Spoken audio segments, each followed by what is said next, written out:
나는 나의 하루를 어떻게 보냈는가를 한번 생각해 보시기 바랍니다. 그러면서 이 말씀을 함께 나누었으면 좋겠습니다. 저희는 지난 시간 하나님께서 여리고성을 이스라엘의 손에 주시면서 그 성 안에 있는 모든 것을 바치라고 하셨던 이야기를 보았습니다. 그 가운데서 하나님께서 딱 하나만 바치지 않을 것을 말씀하셨는데 그게 무엇이냐면 라합의 집에 거하는 사람들은 살려두라고 하셨습니다. 여리고성을 점령하면서 그곳 가운데 있는 모든 것을 멸하고 그곳에 있는 모든 것을 다 하나님 앞에 바치라고 했는데 라합과 그에게 속한 모든 것은 살려두라고 하신 겁니다. 그래서 여리고 성벽이 무너지자 이스라엘이 여리고성을 향해 뛰어 들어갔습니다. 이미 여리고성 안에 있는 자들은 전력을 잃었습니다. 그들이 유일하게 믿고 있었던, 제가 지난 시간도 말씀드렸지만 그때 당시에 수성전은 안에 있는 자들이, 밖에 있는 자들이 먼저 포기하고 떠나든지 아니면 안에 있는 모든 먹을 것이 마실 것이 말라서 스스로 성문을 열든지 둘 중 하나입니다. 그러니까 밖에 있는 자들이 스스로 떠나가든지 밖에 있는 자들이 어떻게든 안으로 들어오면 끝나는 겁니다. 그런데 성벽이 무너졌습니다. 그들의 유일한 보호수단이었던 성벽이 무너지고 이스라엘 백성들이 그 성벽 안으로 들어갔습니다. 그들이 모든 것을 하나님이 명령하신 대로 수행했습니다. 라합의 집에 있던 모든 사람들을 살려주었고 그곳 가운데 하나님 멸하라고 하셨던 모든 자들을 멸했습니다.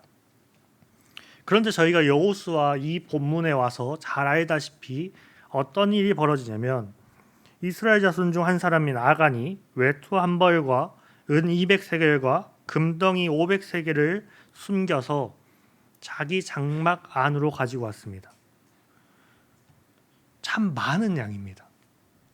그런데 그걸 가지고 와서 어떻게 했냐면 자기의 장막, 땅을 파서 그 안에 넣어두었습니다. 근데 하나님께서 이 일을 모르고 계셨는가? 아니요. 오늘 본문 시작부터 나옵니다. 하나님이 이 모든 일을 알고 진노하셨습니다. 이때 여호수아가 이 모든 일을 마쳤음에도 불구하고 아무것도 모르는 상황에서 아이로 정탐꾼을 보냅니다. 여호수아 입장에서 정탐꾼을 보내는 일은 매우 정상적입니다. 그가 여리고성을 점령하기 전에도 정탐꾼을 보냈기 때문입니다. 당연히 다음 성을 점령하기 위해서는 정탐꾼을 보내야 합니다. 정탐꾼이 여리고성을 점령하던 것과 정탐하던 것 같이 아이성으로 정탐을 떠났습니다. 그리고 그곳에서 그들이 모든 것을 보고 왔습니다. 근데 여리고성이 점령을 당한 상황에서 아이성의 상황은 어떠했을까요? 아마 이들이 여리고성을 점령하기 전과 비슷한 상황이었을 겁니다. 심지어 여리고가 점령당했다라는, 여리고 성벽이 무너져 내려서 그곳 가운데 살아난 자가 아무도 없었다라는 소식이 퍼졌을 겁니다. 그러니까 아이성에 있는 모든 사람들은 그때 여리고 성 사람들과 같이 마음이 녹아내린 상태였을 겁니다. 그들이, 정탐꾼들이 아이성에 들어가서 모든 상황을 보았습니다. 그리고 그들이 돌아와서 여호수아에게 보고를 합니다. 여호수아가 묻겠죠. 어떻더냐? 너희가 보고 온, 정탐하고 온 그 보고를 내가 받겠다 라고 할 때 이 정탐꾼들이 이렇게 이야기합니다. 우리가 다 올라갈 필요가 없다. 아이성은 작고 그곳에 있는 성은 우리가 점령하기에 충분하니까 우리가 굳이 다 올라가서 고생할 필요가 무엇이 있겠느냐. 우리가 여리고를 점령할 때처럼 모든 사람들이 다 가서 그 고생할 필요가 없다. 2-3천 명만 올라가도 충분히 저 성을 점령할 수 있다. 거기서 더 나아갑니다. 정탐꾼들이 한 발 더 나아간 것은 무엇이냐면 여호수아 당신도 안 와도 됩니다라고 이야기합니다. 당신도 올라갈 필요가 없다라고 얘기합니다. 굳이 당신이 이미 여리고 성 전쟁하고 당신이 이 이스라엘을 인도하고 리더하는 가운데 피곤하니까 당신도 그냥 올라오지 마십시오. 우리가 거의 다 정탐하고 왔으니까 우리에게 2-3천 명만 붙여주면 우리가 가서 아이성을 점령하고 당신 앞에 오겠습니다 라고 하는 겁니다. 그러자 여호수아가 그 이야기를 듣고 3천 명쯤을 아이성 전투에 보냅니다. 매우 낙관적으로 생각했을 겁니다. 2-3천 명이라 했으니까 여호수아 입장에서 2천 명은 살짝 불안했을 수 있습니다. 그러니까 정탐군들의 보고를 그대로 수용하여서 그들이 말했던 최고치의 수 3천 명을 보낸 겁니다. 그리고 여호수아는 기다립니다. 승전 소식을 가지고 돌아오겠지 하고 기다렸는데 실제 전투가 일어나자 이스라엘 군대가 아이성 사람들에게 패해서 쫓겨 내려옵니다. 그들 중 일부는 죽고 살아남은 자들이 여호수아에게 도착해서 패전 소식을 전합니다. 그 소식을 들은 여호수아가 하나님의 궤 앞에서 장로들과 함께 재를 뒤집어쓰고 엎드려서 슬퍼합니다. 그 가운데서 하나님께서 여호수아에게 말씀하시죠. 왜 너가 그러고 있냐라고 하나님 질문하십니다. 그러면서 하나님은 이스라엘이 범죄했고 그 문제를 해결하지 않으면 내가 다시는 이스라엘과 함께하지 않겠다라고 말씀하시면서 백성들을 거룩하게 하고 그들로 하여금 나아오라고 명령하십니다. 이때가 돼서야 여호수아가 백성들을 불러서 너희는 스스로 정결하게 하고 거룩하게 하고 나오라고 합니다. 아침 일찍이 이스라엘 백성들이 여호수아 앞으로 나옵니다. 그가 그곳에서 제비를 뽑기 시작합니다. 제비를 계속 뽑자 누가 나오냐면 아간이 뽑힙니다. 여호수아 아간을 불러놓고 이야기하는 겁니다. 너의 죄를 자복하라고 이야기합니다. 아간이 거기서 변명하지 않고 내가 이러이러한 죄를 범죄하였다라고 자백합니다. 그러자 여호수아가 이스라엘 백성들을 불러서 그를 제하여 버리고 돌무더기를 크게 쌓고 그것을 아골골짜기라고 부르는 것이 7장의 내용입니다. 이 이야기를 보면서 어떤 생각이 드셨습니까? 저희는 이 본문을 나눌 때 흔히 아간에게 집중하기 쉽습니다. 왜냐하면 7장 본문의 시작부터 아간이 범죄한 것으로부터 시작하기 때문입니다. 그럼 아간이 범죄한 내용은 무엇입니까? 아간이 범죄한 내용은 너무나도 쉽습니다. 하나님의 명령을 어기고 하나님의 것을 자기가 가진 것입니다. 하나님의 것을 자신의 소유로 바꾼 것이 아간의 범죄입니다. 하나님께서 분명히 여리고성을 점령할 때 모든 것을 바치라고 하였습니다. 그것은 이스라엘 백성 일부에게 한 명령이 아니었고 이스라엘 전체에게 하신 명령이었습니다. 하나님의 백성 모두에게 내려지는 명령은 동일합니다. 그런데 아간은 그 명령을 자신에게 내려진 명령으로 받지 않은 것입니다. 오늘날 살아가는 우리는 어떻습니까? 하나님의 말씀은 하나님이 하시는 오늘날에도 내려지는 하나님의 명령은 우리 모두에게 동일하게 내려집니다. 누군가에게만 하나님의 말씀이 선포되어지고 누군가에게는 선포되어지지 않는 말씀이 아니라는 사실을 우리는 기억해야 합니다. 강단에서 선포되어지는 말씀이 나는 저렇게 하지 않으니까 나랑은 상관없는 말씀이다. 나는 나름 잘 살고 있으니까 이 설교의 내용은 나와 무관한 내용이다 라고 생각해서는 안 된다는 것입니다. 혹은 어떠한 특정 설교만 나에게 해당된다라고 생각해서도 안 된다라는 것입니다.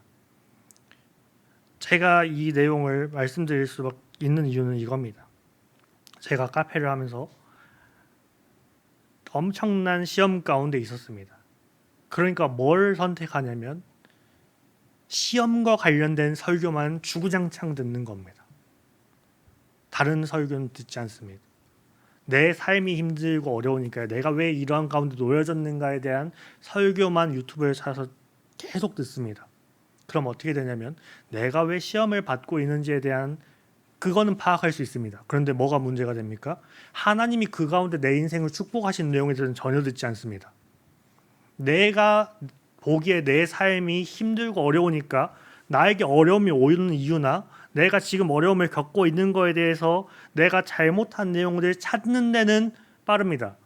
그런데 뭐가 문제가 되냐면 그 가운데서도 내 인생을 인도하고 계시고 지키고 계신 하나님에 대해서는 전혀 나와 무관한 내용이 되는 겁니다. 여전히 오늘도 내 삶을 인도하고 계시고 지키고 계신 하나님에 대해서는 나는 상관없는 사람이 되는 겁니다. 그 말씀에 대해서 나는 상관없는 자가 되는 겁니다. 그러니까 아간의 죄를 오늘 우리에게 대입해 봤을 때 우리의 죄는 이겁니다. 나는 오늘 말씀에 무관하지 않는 삶을 살았는가입니다. 나는 강단에서 선포되어진 말씀 가운데 하나님이 나에게 명령하신 것을 그저 듣고 지나치고 살지 않았는가에 대한 이야기입니다.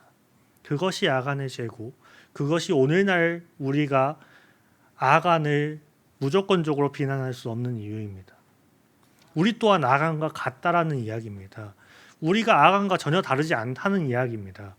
우리가 아간의 이야기를 보면서 어떻게 하나님이 여리고성을 그렇게 점령하는데 인도하심과 하나님의 지휘하심과 하나님께서 싸우셨는데 어떻게 아간 너는 그럴 수 있냐라고 할 수 없는 이유가 우리가 아간과 똑같이 살고 있기 때문입니다.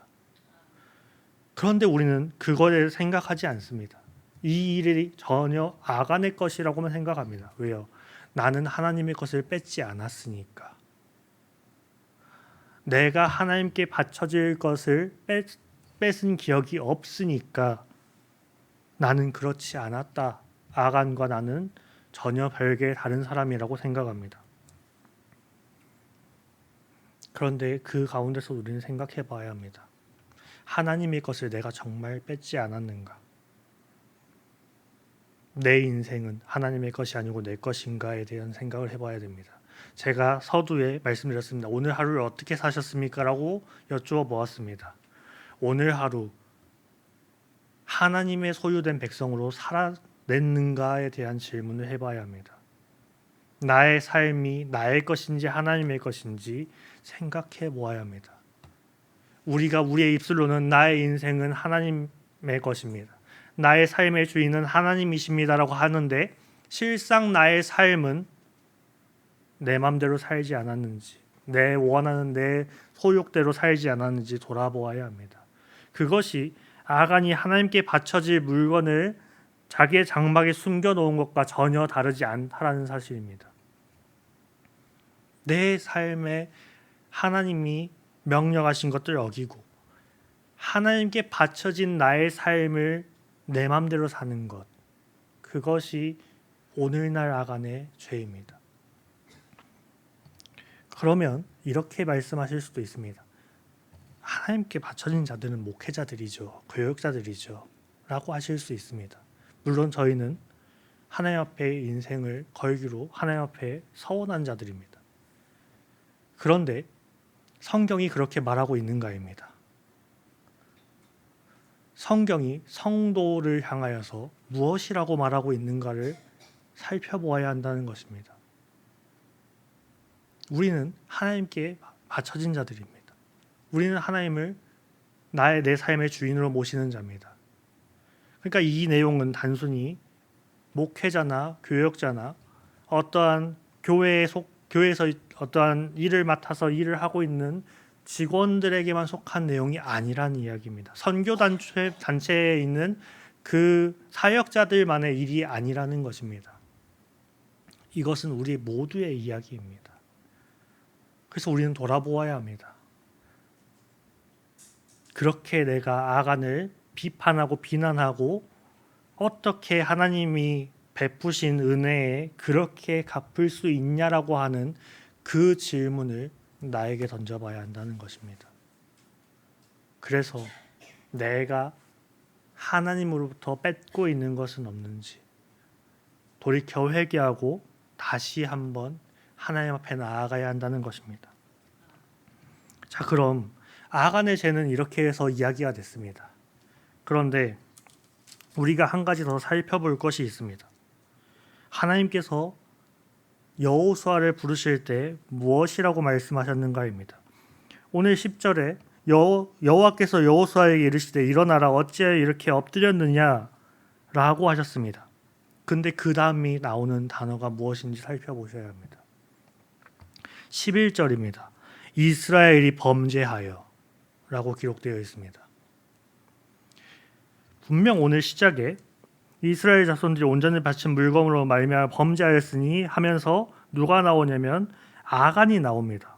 아간이 온전히 바친 물건을 가졌다라고 하면서 여호와께서 이스라엘 자손들에게 진노하셨다라고 나오는데, 하나님께서 여호수아에게 나타나셔서 말씀하실 때 무엇을 얘기하시냐면 아간이 범죄하였다라고 이야기하지 않으시고 이스라엘이 범죄하였다라고 말씀하십니다. 물론 이 본문 내에서 아간이 잘못한 게 명확히 있습니다. 그런데 그 가운데서 이스라엘의 잘못은 없냐를 우리는 또한 살펴보아야 한다는 것입니다. 하나님께서 분명히 이스라엘의 잘못이 있다라고 말씀하십니다. 그럼 이스라엘의 잘못은 무엇일까요? 하나님이 있으나 하나님이 없는 자들처럼 한 게 이스라엘의 죄입니다. 분명히 하나님께서 여리고성을 점령하실 때 하나님이 명령하신 모든 것대로 했습니다. 그들이 똑같이 여리고성을 정탐했습니다. 그리고 돌아왔습니다. 그리고 나서 여리고성을 점령할 때 이들이 선택한 것은 하나님의 명령에 순종하며 나아가는 거였습니다. 그런데 아이성을 여리고성 정탐하듯이 똑같이 정탐하고 돌아와서 이스라엘이 선택한 건 무엇이냐면 하나님 이 성은 어떻게 점령할까요가 아니었습니다. 보고는 똑같이 했죠. 여리고성도 똑같이 보고가 들어왔고 아이성도 똑같이 보고가 들어왔습니다. 그런데 여리고성을 점령할 때 하나님께서 분명히 명령을 하셨습니다. 어떻게 점령해야 할 것인지. 그러면 이스라엘 백성들은 하나님 앞에 나아가서 물었어야죠. 하나님, 이 성은 어떻게 전쟁해야 합니까? 하나님께서 이 땅을 우리에게 주시겠다 하셨는데 이 성에 전쟁 나갈 때 우리는 어떻게 해야 됩니까를 물었어야죠. 그런데 어떻게 했습니까? 여호수아, 당신도 안 가도 되고 백성 다 가서 수고할 필요가 무엇입니까? 우리에게 2-3천 명만 붙여주십시오. 우리가 점령해서 그 성 당신에게 가져오겠습니다 였습니다. 근데 그 가운데 더 중요한 게 빠졌죠. 하나님도 안 가셔도 됩니다 였습니다. 여리고성을 점령할 때 무엇이 갔습니까? 하나님의 언약궤가 갔습니다. 그런데 이 아이성을 점령하는 데 있어서 정탐군들이 한 말은 하나님도 안 가셔도 됩니다가 핵심 내용입니다. 하나님 없어도 우리 이길 수 있습니다가 이들이 한 말입니다. 이들이 여리고성을 어떻게 점령했습니까? 하나님 때문에 점령했습니다. 그런데 아이성을 점령하러 나갈 때 이들이 한 말이 하나님 없어도 돼요입니다. 이게 이스라엘의 범죄입니다.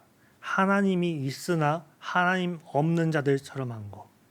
그럼 여호수아는 어땠습니까? 그때 여호수아는 정신 차렸어야 됩니다. 아니다. 그래도 하나님께 내가 물어야 된다라고 해야 됐습니다. 그런데 여호수아가 선택한 것이 무엇입니까? 3,000명을 그들에게 붙여서 보낸 거였습니다. 하나님 앞에 묻지 않았습니다. 그가 자신도 올라가지 않았습니다. 자신이 이 이스라엘의 현재 눈에 보이는 리더입니다. 이전에 모세와 같은 자입니다.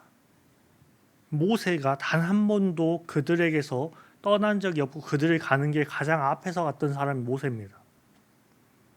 하나님께서 여호수아를 부르실 때 내가 모세와 함께 있던 것 같이 너와 함께 있겠다고 말씀하셨는데 그 여호수아가 하나님께 묻지 않고 자기가 가지 않은 겁니다. 여호수아가 가지 않으니까 어떻게 된 겁니까? 하나님 여호수아와 함께 하겠다고 하셨는데 함께 가지 않으신 게 되는 겁니다. 그게 이스라엘이 범죄한 겁니다. 그리고 또 이제 계속해서 일이 이어집니다. 그들이 전쟁에서 패해서 내려옵니다. 5절에 어떻게 기록되어 있냐면 백성의 마음이 녹아 물같이 된지라라고 기록되어 있습니다. 마음이 녹았던 자들이 원래 누굽니까? 여리고성 사람들이었고 아이성 사람들이었고 가나안 땅에 있는 자들이었습니다. 그런 그들이 하나님 없는 자들처럼 하니까 어떻게 되냐면 그 가나안 땅에 있던 사람들처럼 그들이 되어버린 겁니다. 하나님이 없어진 그들은 가나안 사람들과 동화된 겁니다. 이후에도 성경의 역사 속에서 이들이 하나님 없는 자가 되었을 때 가나안에 동화된 내용들이 나옵니다. 이제 7절에서 여호수아가 또 다른 죄를 범죄하는데요. 이르되 슬프도소이다. 주 여호와여 어찌하여 이 백성을 인도하여 요단을 건너게 하시고 우리를 아모리 사람의 손에 넘겨 멸망시키려 하셨나이까. 우리가 요단 저쪽을 만족하게 여겨 거주하였다면 좋을 뻔하였나이다. 이 내용 왠지 어디선가 본 것 같지 않으십니까? 이 내용이 어디서 나왔을까요? 출애굽기에 나왔습니다.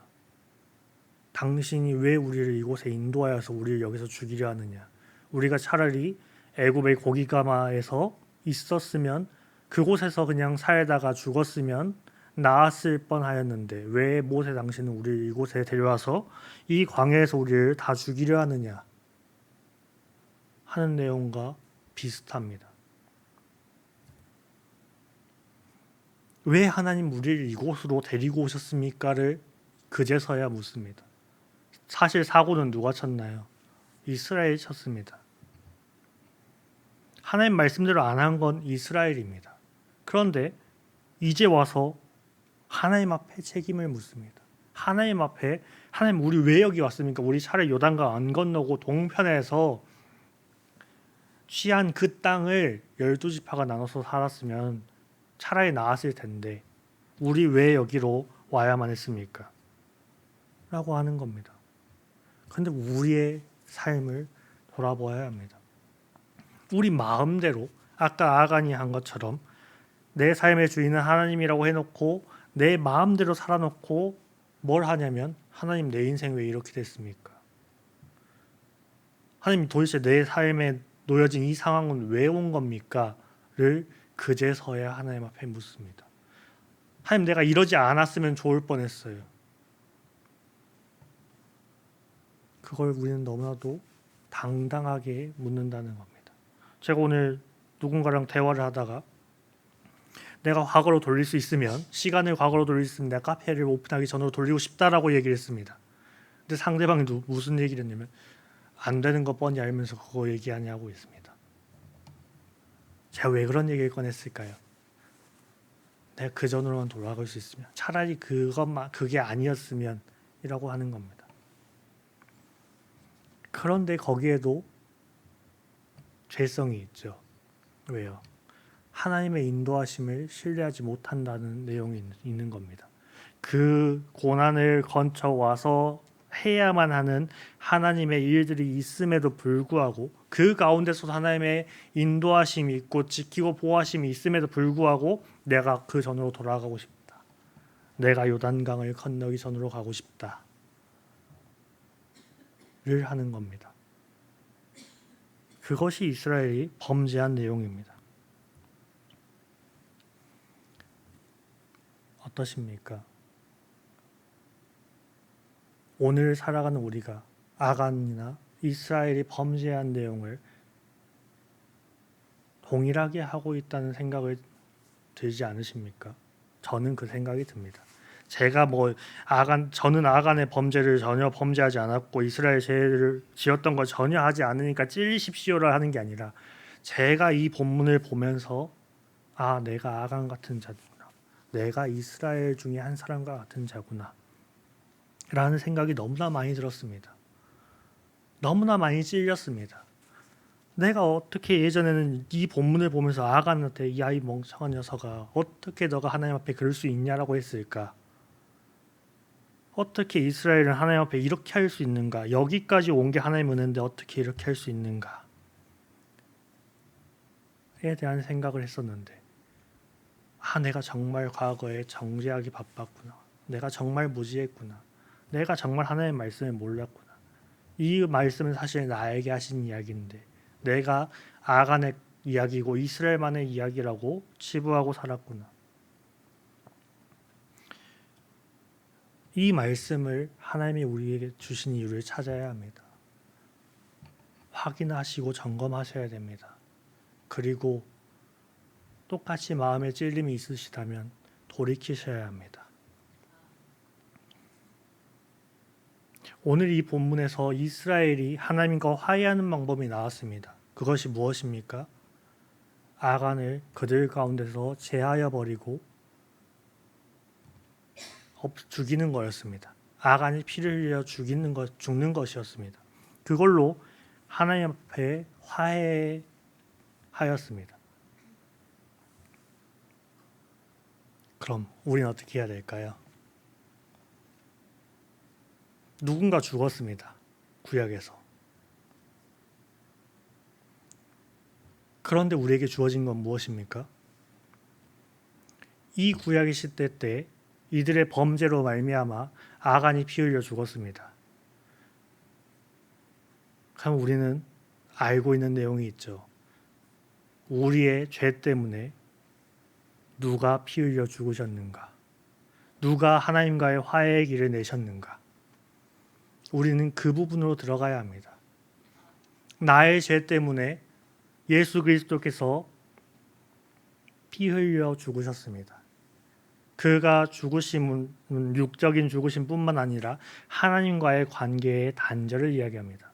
오늘 아간이 이스라엘에서 제하여 졌던 것처럼 예수 그리스도께서 십자가에서 모든 죄의 대가를 치르시고 하나님과의 관계가 단절되었던 3일이 있습니다. 그의 죽음심은 그것이었습니다. 하나님과 단절되는 것, 제하여 버림을 당하는 것, 나무에 달린 자마다 저주를 받을 것이라고 하였는데 그걸 예수님께서 대신 지셨습니다. 우리의 죄, 이스라엘이 지었던 이 죄처럼 우리의 죄를 예수님께서 대신 지고 하나님과 화해의 길을 내셨습니다. 그럼 이제 우리가 해야 될 것이 있습니다. 이전에 우리의 삶이 어떠한 삶이었는지를 돌아보시고 회개하시고 그걸 하나님 앞에 가지고 나가십시오. 화해의 길은 열려 있습니다. 그리고 이제 저 문을 열고 나가고 나서부터는 아간이 범죄했던 것, 이스라엘이 범죄했던 것들을 철저히 내려놓고 하나님을 주인으로 모시는 삶, 하나님 말씀에 순종하는 삶, 그 삶을 살기로 결단하고 저 문을 나가는 겁니다. 힘들 것입니다. 넘어질 것입니다. 이제 여호수아입니다. 이 뒤로 이스라엘이 얼마나 많이 무너졌고 넘어졌는지 우리는 너무나 잘 압니다. 우리의 삶도 그럴 수 있습니다. 그러나 그때마다 우리는 이 말씀을 기억하고 오늘 하루를 살아내는 겁니다. 매일매일의 삶을 살아내야 합니다. 말씀을 듣는 이 예배 시간으로 우리의 삶이 끝나는 것이 아니라 이것을 우리는 세상에 가지고 나아가서 살아야 합니다. 실천하는 삶을 살기를 소원합니다. 말씀대로 살아내는 삶을 살아내기를 소원합니다. 그렇게 살아갈 때 하나님의 일하심을 경험하게 되실 겁니다.